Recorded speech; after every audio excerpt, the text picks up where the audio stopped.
Cada mãe carrega em seu coração um amor incondicional, que reflete o cuidado divino de Deus.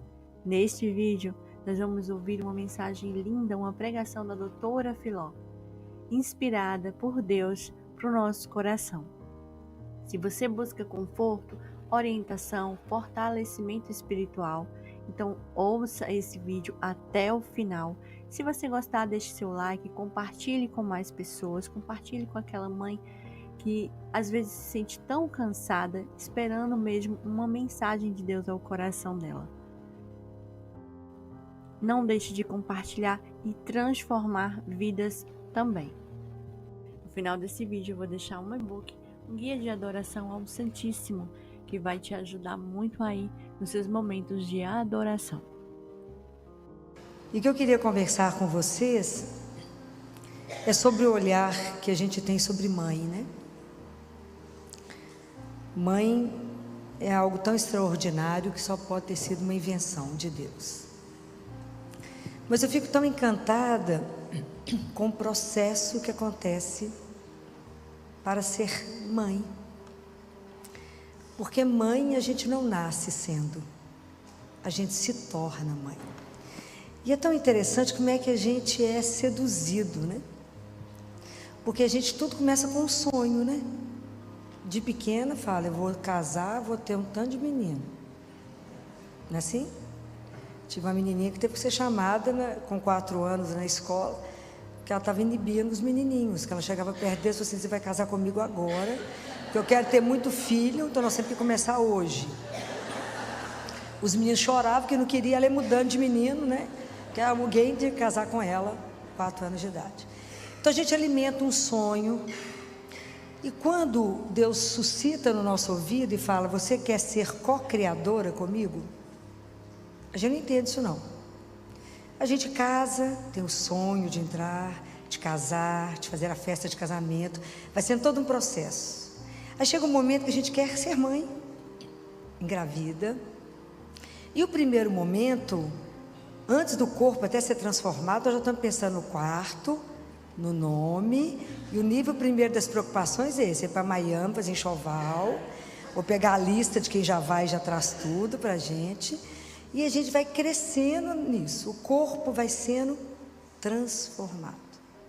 E as transformações internas, elas vão acontecendo, o homem não acompanha esse processo. Esse processo é só da mulher. É impressionante. A mulher passa não só pela transformação física, mas pela transformação toda da alma. E à medida que caminha da maturidade. Então os olhares sobre o filho vão mudando. A transformação, ela é tamanha que a ciência já provou que toda mulher que gera, durante o processo da gestação, o cérebro dela passa por uma lapidação na área da sensibilidade. Por isso que mãe não erra. Nunca vi mãe errar até hoje. Por isso que um filho não engana a mãe. Por isso que a mãe sabe o passo do filho e sabe o que aconteceu com o filho. O filho pode negar, falar, não aconteceu nada. A mãe sabe que é mentira. Deus fala com a mãe. É uma coisa das mais impressionantes que eu acompanho. Então a mãe sabe. Então esse processo o homem não tem, mas a mãe tem. A mãe sabe que está acontecendo alguma coisa com o filho. A coisa é tão diferente que as coisas a gente observa. A mãe fala assim, doutor, eu trouxe esse menino porque ele está tossindo tanto, coitado, porque ele não está conseguindo dormir. O pai fala, eu trouxe esse menino porque ele está tossindo tanto que não está me deixando dormir. É completamente diferente até as falas. É completamente diferente. Então, como é que o processo na mulher, ela vai deixando, porque depois que você tem filho, o filho vira o espelho para você e fala assim, é você, ó. E o filho começa a revelar você para você mesma. E você se descobre. E a criança, ela tem um potencial tão encantador, que a criança tira de nós, extrai de nós o que a gente tinha de melhor e não sabia. A gente passa a ser uma pessoa completamente diferente. Então, porque nos tornamos sensíveis, mulher chora por tudo. Então a gente passa a ter uma caixa d'água na cabeça, e vai à inauguração de padaria, você chora. Lançou uma nova, tudo você chora. Tudo a mãe chora, tudo ela identifica. Mas ao mesmo tempo que a mulher é isso, essa mulher se torna uma leoa, né? Ela se torna uma leoa. Ela defende aquela cria como ninguém. Você pode pegar o seu filho, ver todos os defeitos, brigar com ele, mas se alguém na rua falar aqueles mesmos defeitos, você mata. Dentro de casa você põe ele no lugar, mas a rua não pode falar do seu filho. Então é tão interessante o que eu vou observando, como é que a menina que sonhou um dia ser mãe, ela vai se transformando naquela que se torna a guardiã do filho. Ela dá a vida pelo filho, ela faz tudo pelo filho, ela se consome pelo filho, ela envelhece, ela se dá inteiramente e nem percebe, porque ela passa a noite do lado do menino com febre. Quando o menino melhora a febre, ela vira outra. Então, esses dias eu estava mexendo com a mãe, que ela chegou abatida, eu olhei para o menino e falei, ele está de pneumonia, fizemos o raio-x, era pneumonia. A mãe estava morta, querendo saber onde é que estava a culpa, né, de colocar do pneumonia dentro do menino. Aí, segunda-feira, o menino voltou curado. A mãe falava tanto que ela não parava de falar em um minuto. Falei, já curou, né? Sem examinar, porque do jeito que você está falando, já está arrumado, o menino só pode ter sarado. Aí a gente descobre que a gente é feliz dependente. E a mãe só consegue ser feliz se o filho está bem. Se o filho não está bem, a mãe está um caco. E claro que se sentir o primeiro culpado, porque que aconteceu alguma coisa com o menino, né?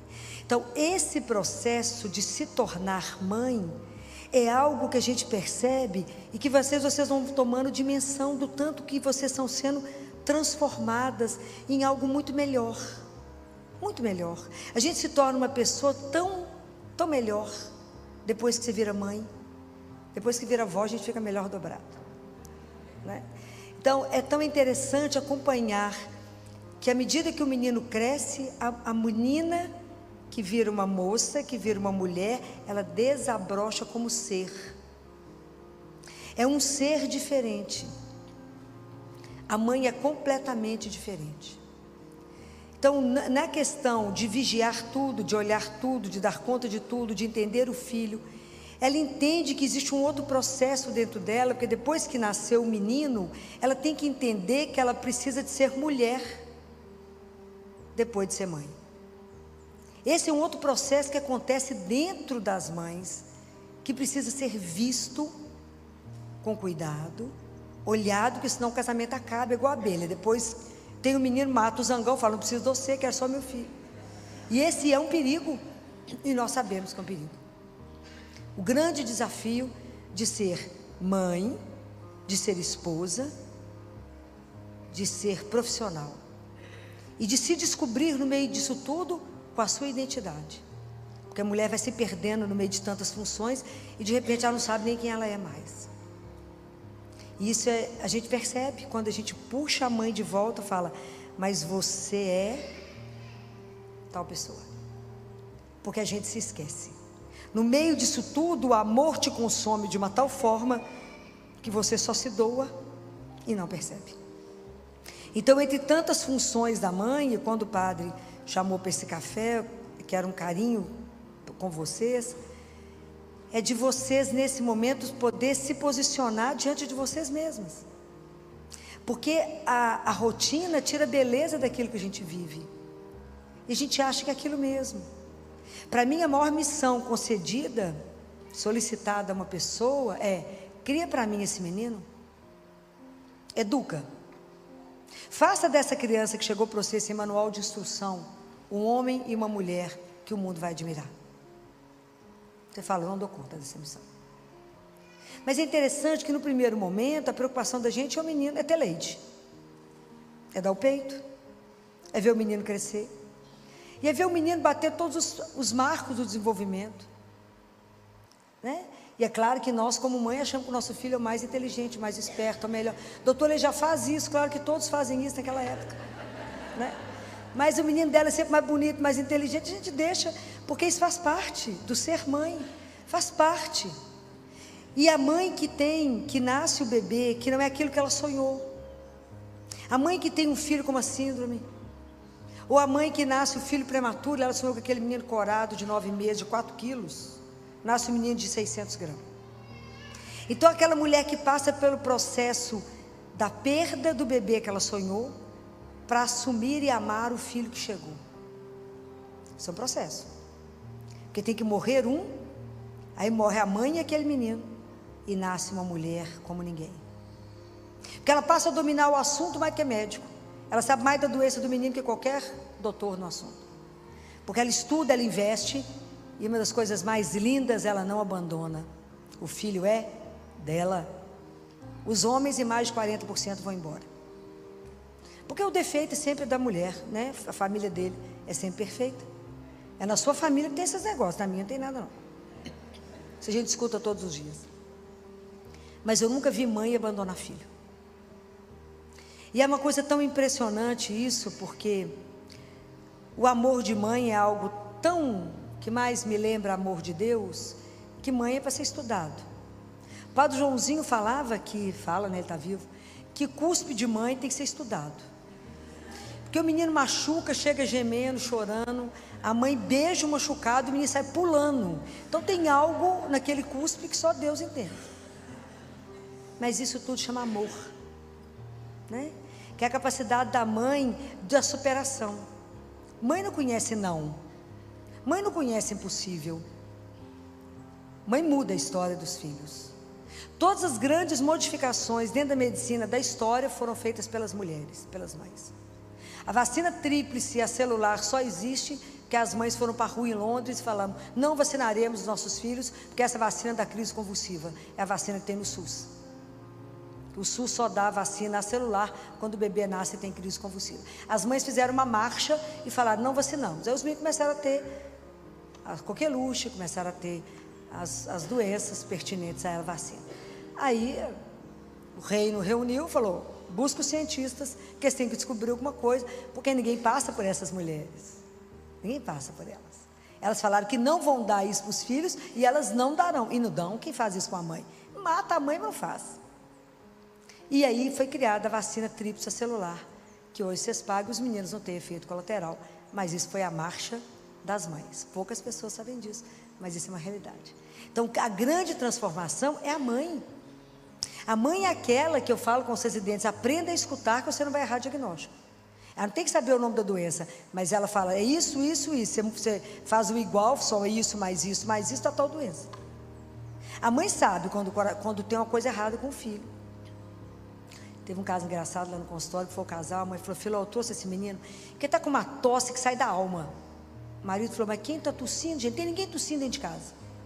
Ela falou: ele, seu menino, está tossindo. Doutora, ela é exagerada, só sabe que ela é super exagerada, não tem nada esse menino. Olha só, vê, é um touro esse menino, come igual um cavalo, ele falava desse jeito, ele é muito engraçado, come igual um cavalo, mas está ótimo, não tem febre, não tem tosse. Que hora que esse menino tosse? A hora que você dorme. Você não escuta, mas ele dorme. E aí, eu examinei a menina, ele falou, eu falei: vou examinar, né? Dia de uma queixa, precisa de duas famílias, né? Completamente diferente. Falei: eu vou examinar. Aí eu examinei, falei com ele: eu vou ter que concordar com sua mulher, porque na verdade eu acho que é pior do que ela está achando, nós temos pneumonia. Ele falou: vocês duas são loucas. Falei: pode ser, mas ali do outro lado da rua tem um lugar para fazer raio-x, vai lá, faz um raio-x e volta aqui. Quando chegou, tinha uma pneumonia importante. Ele falou: eu não estou acreditando. Eu falei: que é pneumonia? Ele falou: estou bobo. Eu falei: deixa eu te dar uma sugestão. Tudo que você for fazer na vida, escuta ela. Primeiro, que a chance de dar errado é menor. Mas isso é um processo que a mulher vai sendo transformada, né, gente? É uma coisa assim, impressionante. Isso é uma das coisas que mais me impressiona em mãe. E para a mãe não tem limite. Nós tivemos uma mãe na Bahia, no interior da Bahia, muito pobre, que percebia que o filho dela era roxo e ninguém via. Levava nos médicos e falava: é assim mesmo. Assim mesmo é a nossa ignorância. Como ninguém resolvia nada, ela pegou umas roupas, colocou numa sacola, entrou num ônibus de carreira, com um menino ruim, para Belo Horizonte, com o dinheiro da passagem. Alguém deve ter contado para o motorista que tinha um neném roxo dentro do ônibus. Só a mãe faz isso. Conheço mais ninguém louco nesse nível. O motorista foi ficando apavorado com o menino e parou, conseguiu chegar em Belo Horizonte, né? Não sei que momento que ele foi avisado. E ele parou numa UPA. E na UPA realmente era um menino de uma cardiopatia congênita cianótica, que de lá ele chegou para nós na Santa Casa. Mas essa mãe sabia que tinha uma coisa errada. Esse menino foi operado, curado e voltou cor-de-rosa para a Bahia. Mas quem fez isso foi a mãe.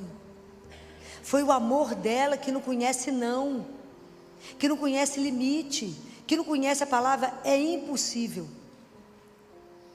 Então isso é uma das coisas que mais me encanta na transformação que a gente que acompanha, de ver quando a mãe está grávida, quando o bebê nasce, e à medida que a criança vai crescendo. A primeira preocupação com a nutrição, depois a preocupação no desenvolvimento e depois naquilo que ele é e será.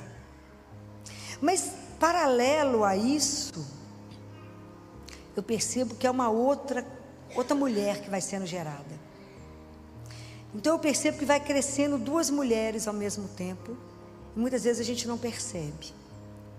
Mas no processo da construção do outro, à medida que a mãe toma consciência que o filho não é dela, claro que é meu, pois eu que amo esse menino, que gerei, que criei. Esse menino não é meu, mas ele é um empréstimo.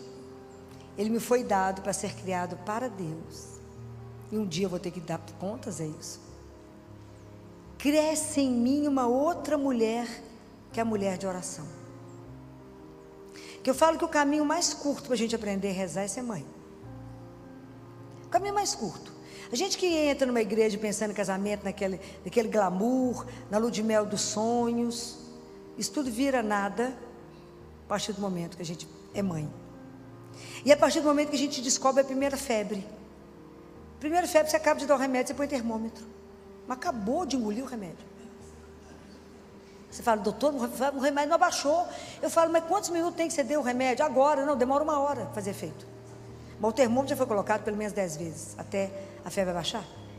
Então a mãe descobre.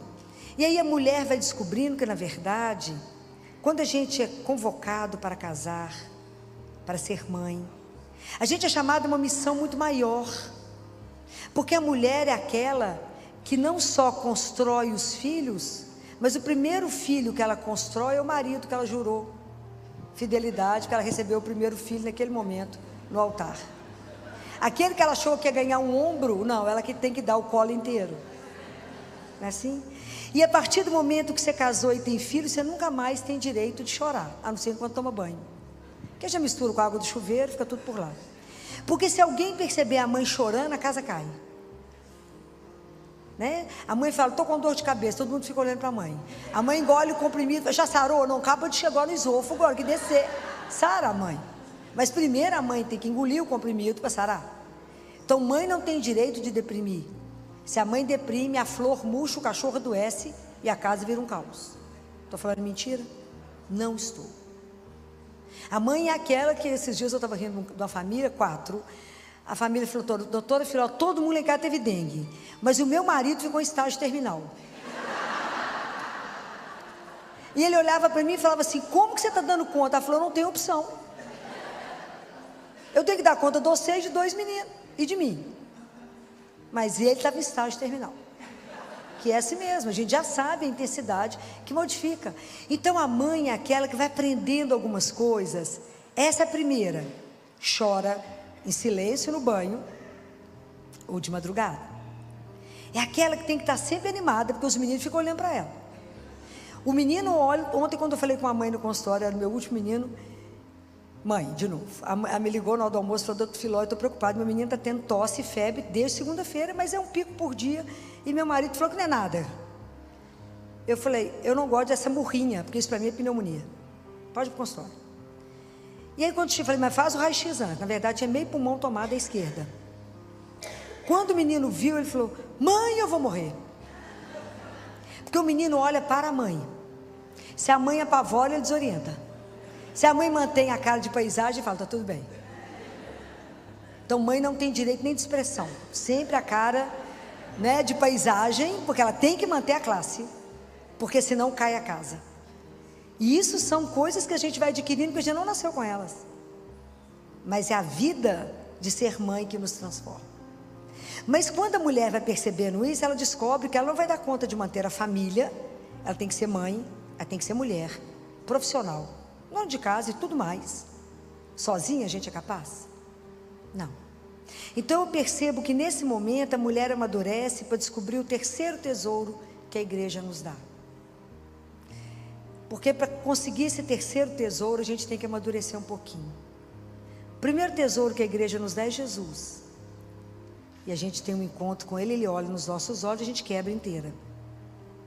O segundo tesouro que a gente descobre é a palavra de Deus. E a gente se enamora da palavra. Mas o terceiro tesouro, a gente precisa de um pouquinho mais de caminhada e de maturidade. É Maria. Ela é o terceiro tesouro da igreja. Porque aí eu percebo que a gente passa a ter uma proximidade, que fica de mãe para mãe, né? Ela sabe a sua dor, ela sabe a sua preocupação. Ela também recebeu a missão de gerar. Claro que ela gerou o filho unigênito do Pai. Mas o nosso também é filho. E também uma missão foi confiada. Claro que a proporção é devida, mas não deixa de ser uma grande missão. É criar os filhos de Deus. Então eu posso falar com ela, porque eu falo com ela o que o filho fala comigo. Como é que o menino fala com vocês? Mãe, pede o pai para mim. Não é assim? Por ela ali está morrendo demais, não é verdade? Porque o pai às vezes é mais durão, mais difícil. O menino fala, mãe, pede o pai para mim, que é negócio. Não fala nem o que é, porque a mãe já sabe. Da mesma forma a gente chega diante de Nossa Senhora e fala, mãe, pede o pai para mim. A senhora é o caminho mais curto, só está do lado dele, fala no ouvido dele. Pede o pai para mim. Como é que Deus pode resistir a uma de vocês como mãe de joelho? Não resiste.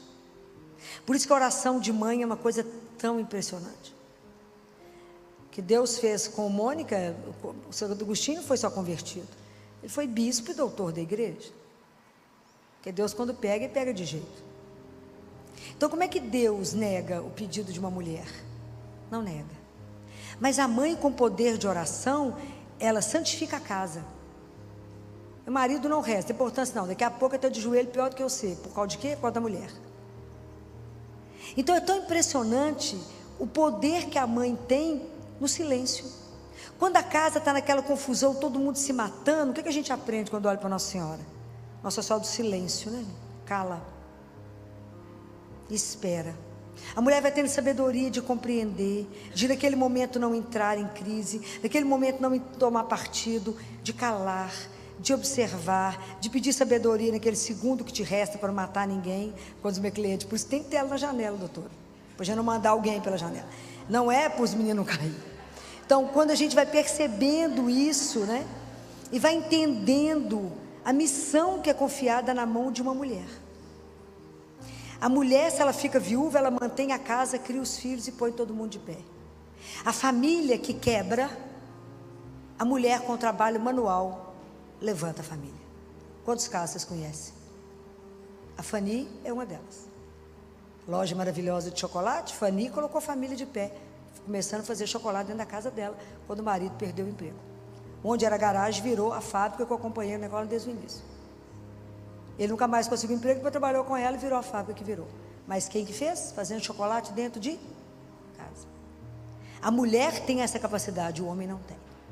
Então são tantas coisas que eu observo que a mulher, porque Nossa Senhora quando criou Jesus, ela não recebeu o manual de instrução, não tiveram cartão de débito nem de crédito, nem teve legião de anjo ajudando. Lavou, passou, cozinhou, cuidou desse menino que era quem é. Então quando a gente recebe essa missão, entende como é que eu vou dar conta? Se eu tenho 1, 2, 3 ou 4 filhos, cada um é de um jeito, os dedos da mão não são iguais. Eu não consigo educar do mesmo jeito, eu não falo com um igual eu falo com o outro. Eles são diferentes. Mas como é que a mãe dá conta de perceber o momento que é o marido que vira um filho que precisa de colo, que eu preciso pôr o marido de pé? E porque a última que a gente olha é a gente. Depois que tua casa dormiu, a mãe lembra, olha, eu existo. Né? Eu existo. Né? Eu posso pensar. Né? Eu posso descansar. Eu nem sei se ela está aqui, uma cliente minha, que um dia de tarde, devia ser umas 8 da noite, 7 e pouco da noite, eu trabalhando lá no consultório, eu atendi o telefonema dela, porque ela não liga fácil. Quando eu atendi o telefone, ela gritou do outro lado da linha, doutora Filó, matei meus meninos. Você imagina o susto de quem está do outro lado da linha. Eu falei, como é que é? Você fez o quê? Os meninos dela realmente A gente fica em alerta quando eles chegam, que eles são muito elevados. Pensa em mim elevado, eles são o dobro, vocês não têm noção. E aí ela falou, eu falei, o que aconteceu? Ela falou, estou tão cansada, eu entendo, estou tão cansada, que eles estavam pintando tanto que eu dei melatonina para os dois na dose que eu tomo. E eles tomando banho, caiu a cabeça. Falei, foi só isso? Falei, menina, que olha. E o marido viajou e ela chorava, ela sabia chorar. Eu disparei a rir, eu falei com ela, pensa na noite de glória, é essa. Marido viajando, menino vai dormir até o dia, até lá pelas 8 da manhã. Te pega um vinho da melhor qualidade, toma um banho, vai assistir o que você quiser, ou a música que você vai escutar. Essa noite é sua. E aproveita que é só essa, porque não vai ter outra chance não. Você não matou os meninos, eles vão dormir e a mãe vai descansar. Né? Você imagina, depois que o pediatra recuperou o SUS, pregava, né? Não é brincadeira, a mãe tem direito de respirar e falar, vou descansar, né? Porque não é brincadeira. Mãe é igual, mãe é sempre alerta, né? A coitada da mãe está sempre alerta, porque se ela cochilar, o menino faz arte. Se cochilar, alguma coisa sai errada. Mas é esse processo que eu percebo, né? Assim, mãe é uma coisa que me encanta tanto, porque eu vou vendo essas duas transformações acontecendo: a física, a emocional e a espiritual. Então a mulher, ela se torna de verdade, a mãe, uma mulher de oração, e ela coloca a família no trilho. Mas o que seu filho tem que ver na mão, na sua mão? Que o filho imita. Na verdade, Santo Agostinho via a mãe indo para o Santíssimo. Ele não ia não, mas ele via a mãe indo. O que seu filho tem que ver? Ele tem que ver o terço, tem que ver a palavra de Deus, e tem que ver que quando a situação está difícil, está de joelho. Porque se o seu filho continuar vendo só o celular, nós vamos continuar com a cocaína do mundo, que é o celular. Então nós precisamos de acordar para o que nós estamos mostrando. Não tenha dúvida, seu filho, sua filha vai te imitar, por mais que ele ache em um determinado momento que você está ultrapassada, antiquada, errada, vai repetir tudo que você fez. Pode ter certeza disso. Porque amor de mãe é uma coisa tão poderosa, de atitude de mãe, que a ausência do amor materno é a única doença psiquiátrica sem tratamento. Pensem nisso. O menino que não recebe o amor materno será doente eternamente. Na minha família eu tenho 2 modelos. Minha tia adotou 2 crianças com 1 dia de vida. O mais velho está em tratamento psiquiátrico gravíssimo até hoje. E eu lembro dele com 10 anos falando, eu quero achar minha mãe para ela poder olhar para mim e falar, por que você não me quis? Eu só quero saber por que ela não me quis. E olha que nós procuramos por essa mãe. Não medimos esforços para achá-la e nunca mais achamos. Então, como ele não tem essa resposta, os psiquiatras não dão conta dele. Ele matou minha tia, no sentido não fisicamente, mas na tristeza, ele conseguiu matá-la. Mas faltou nele o amor de uma mulher que gerou esse menino. Eu queria saber por que você me gerou e você não me quis. Por que você não me ama? Então o amor de Deus, o amor da mãe é uma coisa tão fenomenal, que é o amor que levanta o filho doente, é o amor que recupera o filho. E é por isso que toda polícia acha o bandido, porque ele está na casa da mãe, porque é o único amor incondicional. Mas seu filho é um bandido, mas ele é tão bonzinho, vocês não perceberam? Não, meu filho é ótimo, e é mesmo, porque a mãe consegue ver aquilo que ninguém vê. É como Deus quando nos vê. A gente vê. Eles falavam isso de Michelangelo. Diz que ele olhava uma pedra de mármore e falava, vocês não estão vendo a estátua que está aqui? Tem um anjo aqui dentro, eu vou extrair. Mãe é assim. Ela olha para aquele filho que pode ser o mais perdido do mundo e fala, mas tem uma coisa tão boa nele, eu vou tirar. Quem que é capaz desse poder de tirar? É só o amor. O amor é a maior força do universo. E o amor de mãe não tem igual, só o de Deus.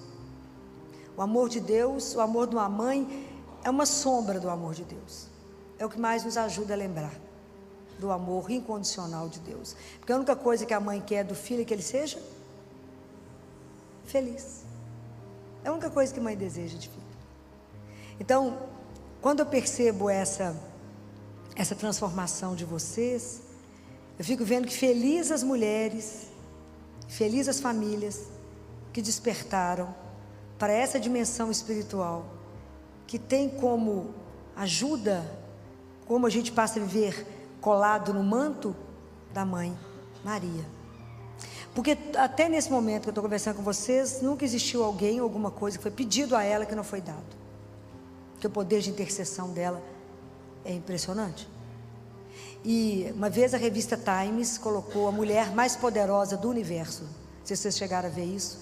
E era Maria, a mulher mais poderosa do universo. E o dia que a gente descobre que o terço transforma a sua família. A família que reza o terço nunca será igual a nenhuma família. E eu sei que hoje está na mão de vocês um desafio muito grande, porque a família é cristã. Hoje é a família que anda num barco a remo, em alto mar, cruzando com os transatlânticos. Eles querem nos afundar. Mas esse barco jamais será vencido. Porque nós temos Deus junto no barco. Jamais. Deus, quando chamou vocês para a missão, não falou que isso é fácil. Mas Ele falou que não deixaria vocês sozinhos. Então a ajuda a gente tem de Deus. Quando a gente descobre o poder de ajoelhar e pedir. Chega um momento que os filhos não querem que você fale de Deus com eles. Mãe, chatice esse assunto. Não creio, não é assim? Deus nem existe. Nunca insista. Não fique rebatendo. Em vez de você ficar falando de Deus com ele, convida Deus para conversar. Tomar um café, um chá, um vinho, igual de vinho. Convida ele e fala, vamos falar daquele menino que o Senhor mandou? Daquela menina que o Senhor mandou? E me ajuda a criar para o Senhor. Me dá graça, me dá sabedoria para conseguir fazer isso. Eu, quando casei, conta para ele, eu tinha uma ilusão, que eu achava que era só casar, colocar um vestido lindo, entrar na igreja e ser feliz para sempre. Que era assim que as histórias das princesas acabavam. Não me contaram que tinha uma missão imensa, que eu não tinha noção dela, mas que devagar ela vai sendo revelada, que é essa missão de continuar gerando. Mãe nunca acaba de gerar. Você gerou fisicamente e colocou a criança no mundo, mas a gerar um filho espiritualmente e devolver para Deus é o trabalho de uma vida inteira. Por isso mãe é algo tão especial. Por isso que mãe não pode morrer, né? Mãe tem que ser eterna. Então eu fico de verdade tão encantada com a missão de ser mãe, com a missão que deu a cada um de vocês, e que hoje, essa manhã, possa ser para vocês um refrigério mesmo, assim, um bálsamo, para que vocês possam entender a dimensão da missão que foi entregue, mas que diante dessa dimensão maravilhosa de ser mãe, que vocês não tenham medo, abracem essa missão como ninguém, e falem, eu só vou dar conta dela, porque eu estou muito bem. A maior riqueza que a gente tem na igreja é Jesus Eucarístico. Naquele momento em que o padre consagra a hóstia, e ali o que era pão e vinho se torna corpo e sangue de Cristo. A gente tem essa riqueza na igreja, e Ele sempre nos espera para visitar Ele, estar com Ele. É o nosso momento de adoração a Jesus. O momento em que a gente consegue estar mais perto de Jesus. E na palavra diz que Deus procura adoradores que o adoram em espírito e em verdade. Mas muitas vezes vamos até Ele e nos sentimos perdidos naquele momento, sem saber o que fazer. E sabendo disso, criamos um e-book, Guia de Adoração ao Santíssimo, um guia completo para te levar à adoração profunda. Toque em comprar agora e adquira o seu.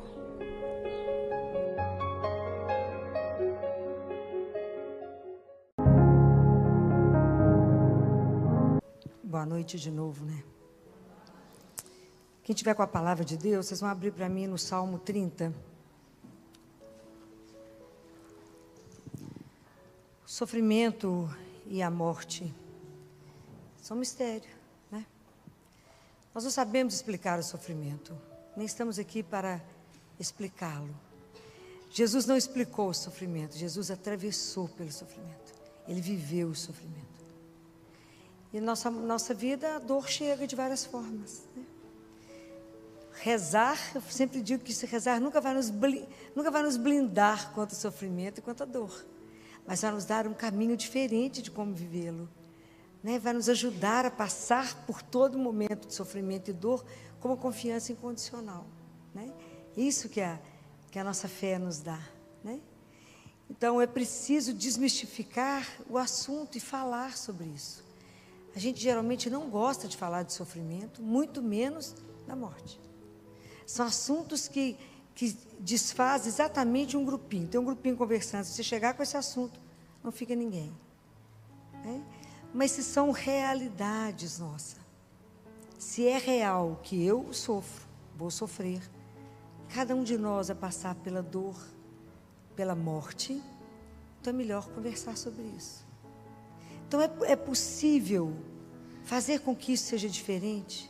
Então por isso que eu trouxe para vocês o Salmo 30, no versículo 12, que é uma promessa, fala: transformastes o meu luto em dança, tirastes meu pano grosseiro e me cingiste de alegria. Será que é possível transformar o nosso luto em dança?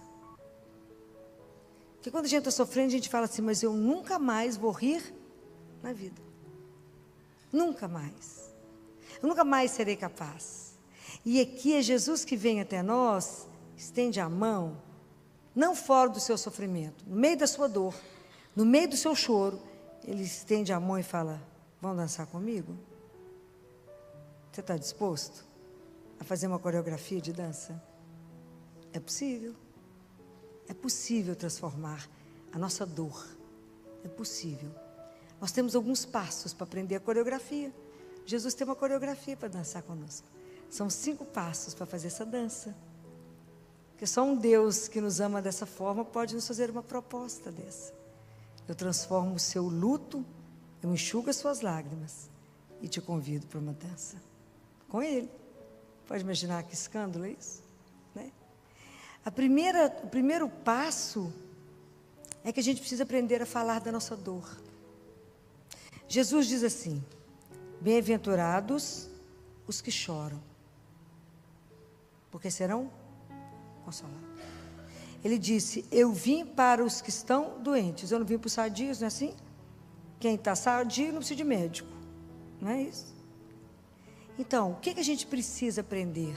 Que eu preciso me rasgar diante, para com quem eu choro, com quem eu me rasgo. Guardem isso, diante do único que tem poder de te curar. Guardem isso. A gente não chora com quem não faz nada para mim, você vai me piorar. Porque tem pessoas que acrescentam dor à dor. Você já está sofrendo, você fala assim: ah, mas também, né, você fez tudo errado. Ajudou bem, né? Mas também eu te falei que não era para fazer isso. Não, Jesus nunca vai fazer isso. Ele não acrescenta dor à dor. Então, é com Ele que eu choro a minha dor.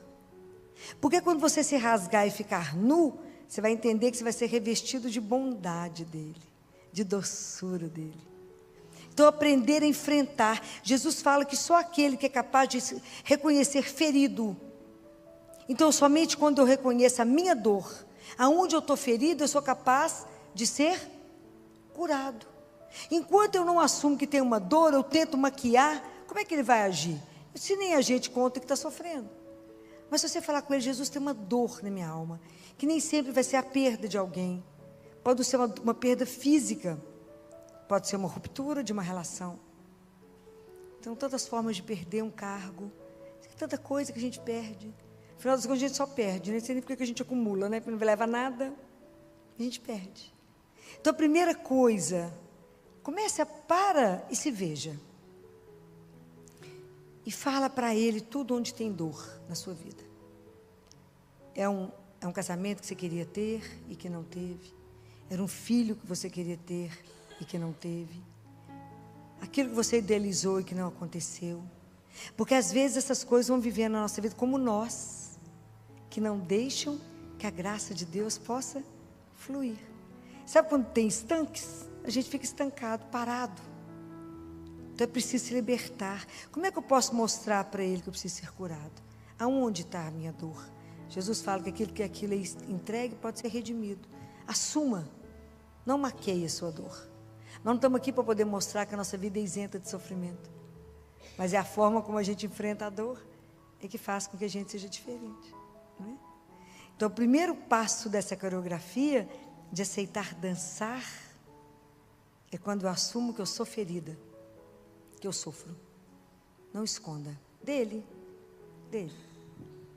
Fala para ele aonde que está a dor. Apesar dele saber, Deus nunca vai nos invadir e falar, e aquele negocinho que você não quer me contar? Nunca vai fazer isso. A segunda coisa é que a gente tem que parar de querer ter o controle de tudo na vida. E a gente tem uma ilusão de que a gente tem um controle 360 graus da vida. Não temos. Então, para de querer agarrar a sua vida. Entregue a sua vida. Vamos pensar no circo? Sabe quando aqueles homens maravilhosos, aqueles malabaristas, estão dando um salto? Pensa no salto que você tem que dar. Ele tem que dar um salto. Quando ele faz aquela acrobacia, ele tem que confiar que tem alguém que vai pegar. Porque se ele não pegar, será um desastre. Então, o mérito não está em quem salta, o mérito está em quem segura. Entenderam a metáfora? Entenderam? É isso. Solta a sua vida. Entrega. Para de querer ter segurança e domínio de tudo, que tem que acontecer dessa forma. Não tem que acontecer dessa forma. Não entenda, não pegue a sua vida como posse, mas pegue como presente. Deus me deu um presente.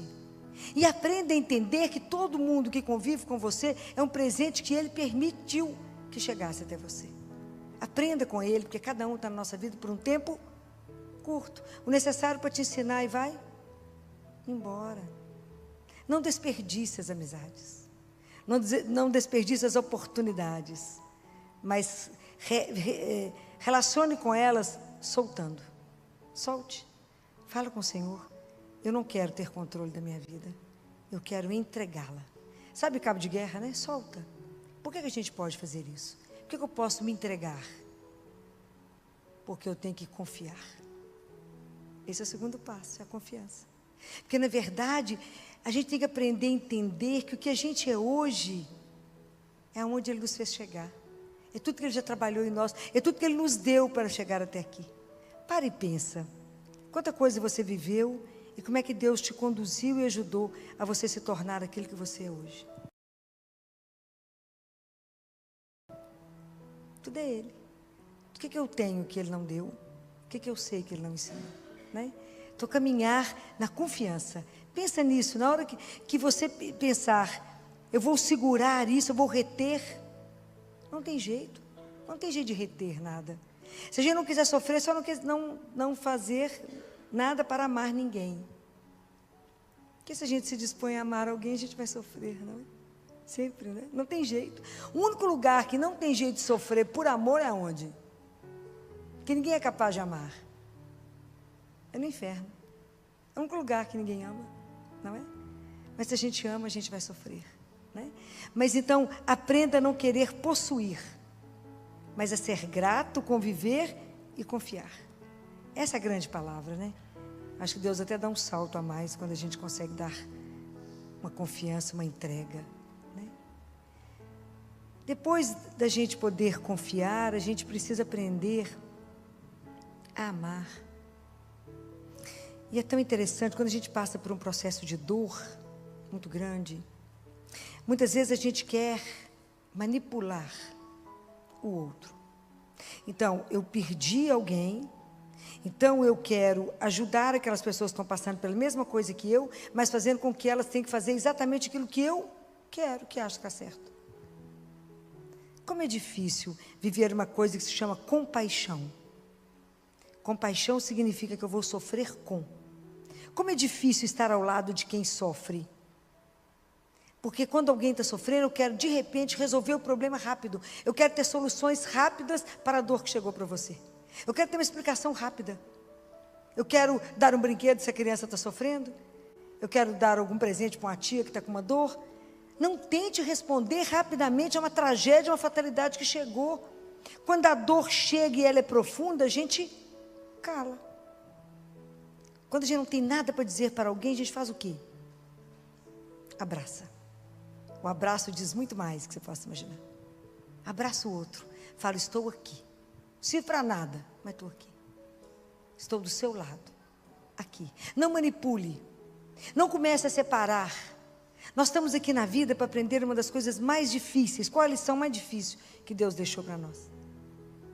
Aprender o quê? O que é mais difícil no mundo, eu acho? Pelo menos talvez seja para mim, né? O que é a coisa mais difícil no mundo? Aprender a quê? A amar.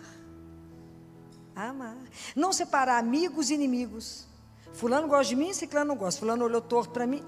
Para com isso. Somos todos filhos do mesmo. Aprender a amar. E quando a gente aprender a amar, não existe mais essa questão de inimigo, ok? Aquele que não gosta, não é obrigado a gostar de mim, reza por ele. Mas você não tem que ter raiva de ninguém, né? Aprenda a viver a compaixão. Aprenda a viver estar ao lado do outro, assim como Deus está do nosso lado. Quando a dor é muito grande, chame por ele e fala, fique comigo. Olha para ele, o que foi que ele disse? Vai olhando para ele quando a dor for muito grande, lembra de uma frase que ele falou. Vai olhando para ele e fala, e lembra do que ele falou? Ele falou, não tenhais medo. E vai olhando para ele e vai falando. Jesus dói, ele sabe. O Senhor é um que pode ver essa compaixão comigo. Fique do meu lado, me ajude a viver isso. Não me faça querer passar isso muito depressa, mas a entender essa dor e a entregá-la para que o Senhor possa transformá-la. Me ajude a entender tanta coisa. Me ajude a entender que no meio de tanto sofrimento e de tanta morte pode gerar vida. Quantas pessoas morrem para que o outro possa viver, descobrir de verdade a vida? Então, não tenhais medo. Vai olhando para ele, não tira o olho de Jesus. Quando a gente sofre, a gente não tira o olho dele, não. E vai falando com ele, vai repetindo para você aquilo que ele falou. Não tenhais medo, não tenhais medo. E vai soltando as coisas. Solte aquilo que dói. Solte aquela situação que você quer controlar. E às vezes você está sofrendo por uma situação que você quer ter o domínio dela.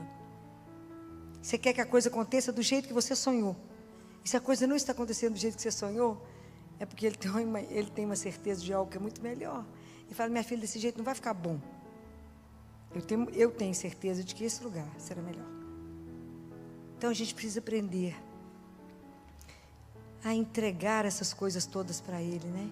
Fazer o salto, desapegar das coisas, viver, sair desse medo de amar, né? Dessa dificuldade que a gente tem de viver a compaixão e a presença. E a gente precisa enfrentar mesmo a dor melhora quando eu olho no olho dela, quando eu enfrento o problema, mas que eu não desvio dele. Essa é a melhor forma que eu tenho. E aí a gente vai caminhando e a gente vai entendendo que quando eu vou estar chegando já no meu quarto passo, eu vou saindo do fatalismo e vou vivendo a esperança. Existe uma esperança. A nossa esperança é sinônimo de fé. Eu creio. Então, eu vou deixar de viver aquela situação com aquela dificuldade, com aquela dor imensa, porque eu creio. Primeiro naquele que é capaz de transformar todas as coisas. Naquele que disse, todo aquele que vive e crê em mim, nunca morrerá. Então, no meio de toda dor, eu sei que eu posso não viver a dor de uma forma em vão, mas eu posso, inclusive, oferecer essa dor para que Deus possa transformar, não só a mim, mas a outro. A dor faz parte da vida do ser humano. A gente gostaria de passar por ela? Claro que não. A gente gostaria da ressurreição sem a cruz. Porque a gente não quer, na verdade, nada que exija um pouco mais. Mas isso é um momento que a nossa fé vai sendo purificada. Um momento que a gente vai fortalecendo a nossa esperança. Porque diante de alguém que está sofrendo, não adianta frases bonitas. Não adianta falar com o outro, eu entendo a sua dor. Não entende nada, você não está passando por ela. A dor é sua. Só eu sei o que eu estou vivendo nesse momento. nessa dor. Então, por isso que a gente tem que ter tanto respeito com o que o outro está sofrendo.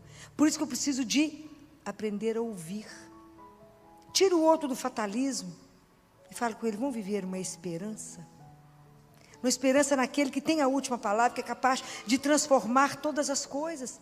É por causa dele que eu vou dar conta de passar por isso. Porque eu não passo isso sozinho. Então a esperança é o respiro da alma. A esperança é aquilo que nos põe de pé. É que nos permite continuar o caminho, mesmo quando eu acho que está tudo acabado.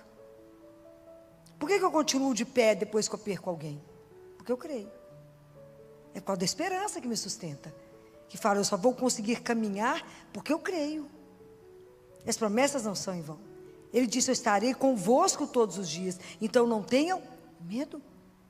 Vocês vão passar o que tiver que passar, porque eu sou aquele que transformo tudo rápido. Aquela situação que parece impossível, ele muda. E quando eu falo, eu não vou dar conta, ele fala, basta-te a minha graça. Senhor, eu não vou dar conta. Vai dar conta. E vai sair disso melhor. Por quê? Porque você vai estar comigo. E essa disposição que a gente vai ter. É isso que a gente precisa viver. E a última coisa, então nós já aprendemos que a gente tem que chorar com Ele. Que nós temos que soltar as coisas, entregar. Que a gente precisa aprender a amar. Que a gente precisa aprender a ter esperança. Porque é nele, a esperança é nele. E aí eu preciso aprender que eu vou morrer. E aí eu vou aprender que eu posso fazer uma morte, que se eu posso dizer menos sofrida. Aprender a morrer é difícil. Mas eu preciso aprender, quando eu discuto a morte, que eu estou discutindo a maneira de aprender a viver melhor. Quando eu tomo consciência que eu sou finita, que eu acabo, e que eu estou de passagem, né? Eu estou de passagem. Eu acho espetacular saber que eu sou um passante, que eu vou embora. Mas nesse período que eu vou embora, se eu estou convivendo com vocês, eu tenho que deixar com vocês o meu melhor, porque eu só tenho hoje. Qual a dívida que eu tenho com vocês e vocês comigo? A dívida de? Está escrito na palavra de Deus. Qual é a dívida que a gente tem? Uns com os outros? De amor. Ninguém pode encontrar com você e sair pior do que chegou. Hoje eu abria hoje você começa a semana da enfermagem, eu fiz a palestra de abertura hoje, eu falava, dureza quando você encontra com alguém, olha para você e fala, você tem o plantão essa noite? Quer dizer, querida, você está acabada, né? Mais ou menos isso. Uma forma sutil de te destruir. Né? Então, cuidado com isso. Como é que eu penso na morte? Cuidando da minha vida. E sabendo que a gente não tem que pensar na morte com tristeza, mesmo que seja doído perder alguém que a gente ama. Mas é a certeza de que a morte não tem a última palavra. Jesus fala para Gabriele, vocês conversam com a morte com muita tristeza, vocês têm que aprender a falar com mais naturalidade. Porque, afinal de contas, a morte é como abrir uma porta. Quando vocês abrirem, quem está do outro lado sou eu. Então ele fala, já te ocorreu que você ainda não nasceu? Ela fala, como é que é, Senhor? Eu não nasci? Não, você não nasceu ainda para mim. Porque o seu nascimento será o dia da sua morte. É quando você vai chegar para cá. Então ele fala, morrer é como tirar o sapato. De preferência de salto. Porque quando de noite você tira o sapato de salto, você fala, que alívio deve ser isso. É se libertar, é se entregar. É essa certeza absoluta, que eu já falei com vocês, que a gente veio dele, veio do amor. Caminha no amor, volta para o amor. Nós vamos voltar para casa. Então, se eu tenho consciência que eu vou voltar para casa, isso transforma a minha vida. Tudo transforma. Por que eu vou acumular? Não levo nada no caixão. Nada. Por que eu acumulo? Então, eu vou usar bem o que eu tenho, que Ele me deu. Essa quantidade de coisa que Ele me deu, eu posso transformar tudo isso. Como é que eu vou conviver com os outros que estão perto de mim? Que isso pode ser a última chance. Última chance de abraçar, última chance de dar um beijo, última chance de falar. Quanto isso é importante para mim? Por que a gente vive nessa competição que destrói? Que bobagem isso vai ficar. Vai só mais separar? Para quê? Vamos estar junto. A gente ri junto, chora junto. Mas caminha por causa da mesma fé. É preciso que a gente pense na mão daquele que vai segurar a sua, na hora da sua morte, e poder dizer, Muito obrigado. Até breve. Nos encontraremos. É essa certeza da nossa fé que a gente acabou de celebrar agora na Páscoa ou não? É isso que a gente tem que viver. É nessa esperança que o cristão tem que estar fundamentado. Que a morte não tem a última palavra. Filó, mas eu tenho uma perda irreparável. Deus sabe, e eu também sei. A gente sabe o que é perda irreparável. Mas é a certeza que eu tenho, a esperança de que eu vou rever aqueles que eu amei aqui. Isso sustenta caminho. Foi isso que Jesus disse. Todo aquele que vive e crê em mim, não morrerá. Todo aquele, essa carne, eu sou o pão da vida. Se você, que aquele que come a minha carne e bebe meu sangue, não morrerá. Crê nisso? Vocês pensam sobre isso? Falam, não, a gente pula esse pedaço. Mas é preciso pensar na morte. Eu tenho o hábito de pensar nela todo dia que eu levanto. Falo, hoje pode ser o último dia. Quem me dá a garantia que eu chego em casa? Ninguém. Então a gente tem que pensar nisso. O dia que a gente pensa nisso, a cada manhã a gente vive melhor, de forma mais leve. Porque eu vou desapegando das coisas no sentido de que eu não sou dona de nada, tudo é empréstimo. Então tudo que Ele me deu eu tenho que usar da melhor maneira, eu tenho que conviver da melhor maneira, eu tenho que cuidar da melhor maneira, porque o tempo é curto, o tempo é breve. Então eu posso viver dessa forma, de uma forma mais leve, sem rancor, sem mágoa, aprendendo a perdoar, aprendendo a não julgar, aprendendo a não condenar. Vamos mais forma mais leve. Uma hora a gente está andando, escorrega, cai, o outro levanta e vamos andando para a casa do nosso Pai. Estamos aqui aprendendo, porque é duro e é difícil aprender, não só amar, mas ser filho de Deus. Ou coisa dura, alguém olhar para você e falar, ser filho de quem? É de Deus. Então o comportamento tem que ser do Pai. Não é simples, não é fácil. Somos desafiados. E todos os dias a gente morre um pouco. Mas não ter medo da morte não quer dizer que a gente não sofra. Não quer dizer que não vai ter noite escura. Não quer dizer que dançar com Jesus vai fazer desaparecer o meu sofrimento. Mas vai fazer ele ser diferente. Isso que é interessante. A gente perde, a gente chora, mas anda. Chora, mas anda. Senão a gente não anda. Senão a gente não sai do lugar. É preciso entender que no momento da morte eu vou viver o nascimento de uma vida. Que no meio do meu sofrimento e da minha dor tem uma bênção e uma graça. Porque no momento da morte, se você não sei aqui se tem alguém que já acompanhou alguém morrendo, vocês veem exatamente os movimentos do nascimento. É o nascimento da alma, é de impressionar. São 3 grandes movimentos que o corpo faz para dar vida à alma. Então quem está terminando aquele momento é extremamente importante. Não tenham medo de conversar com quem está morrendo. Não tenha medo de ajudar o outro a se preparar para a morte. Nós perdemos tempo demais. Filó, mas se eu falar isso com ele vai achar que está grave. Mas está grave mesmo. Está com medo de falar o quê? Não, Filó, mas é porque a ciência falou que não tem mais jeito. A ciência falou que não tem mais jeito. Mas a vida não diz não. A vida é eterna. Ontem eu batizava um bebê que entrou em cuidado paliativo, nasceu com tanta má formação, intestino todo para fora, uma loucura, horror. Mas a coisinha mais apaixonante, que ele estava com os olhinhos me olhando desse tamanho, foi o pai, a mãe, o irmão, e foram os padrinhos. E a família comprou uma roupa para ele ser batizado. Compraram um shortinho de linho, uma coisa mais bonitinha, não servia nada nele. Tivemos que pôr esparadrapo atrás para a roupa não cair. Colocou uma camisa social, ele entubado. E nós conversamos sobre o que era batismo. E fomos batizar o neném para que ele pudesse voltar para casa. Mas é extraordinário, porque ele estava preparado, ele estava arrumado, vestido, lindamente, para o encontro dele. Olha que lindo. Podemos rezar, batizar, consagrar Nossa Senhora, para que ele pudesse ir para casa. Mas a gente precisa preparar a nossa alma. E Jesus diz que a gente não prepara porque a gente não olha ela, não sabe como é que ela é, então a gente não prepara. É preciso preparar.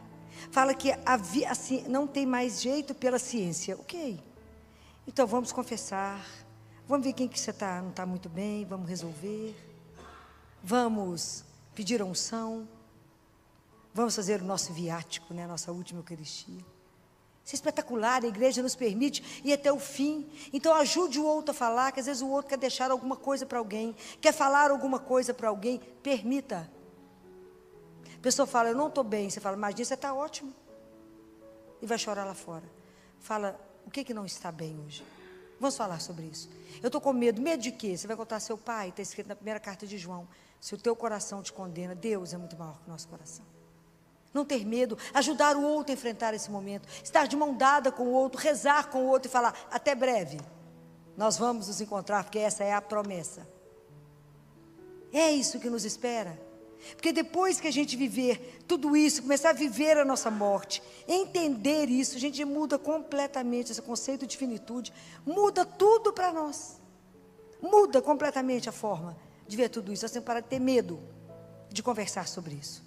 Como é que você quer o seu enterro? Com que roupa você quer enterrar? A gente tem que falar sobre isso. Eu tenho já está a pasta pronta dos documentos aqui, não precisa pensar que vai gastar com o enterro, já está pronto. Qual é o problema se isso é uma realidade? Eu posso não crescer, posso nascer e não crescer, não chegar à adolescência, eu posso não me casar, posso não ter filhos, posso não ter um emprego, posso um tanto de coisa, mas nenhum de nós não vai morrer. Entendem? É a única coisa que a gente despista, fura a fila. Vamos, por causa de Jesus, vamos aprender a viver isso, não é? Então, quando a gente começar a pensar mais sobre isso, né? Esse assunto deixa todo mundo assustado, né? A gente não consegue conversar isso com leveza. Mas à medida que a gente aprender que com Ele nós vamos dançar, né? Que nós vamos passar por tudo com Ele, seja o nosso momento da nossa morte, seja o nosso sofrimento, a nossa dor, não existe companhia melhor, não é?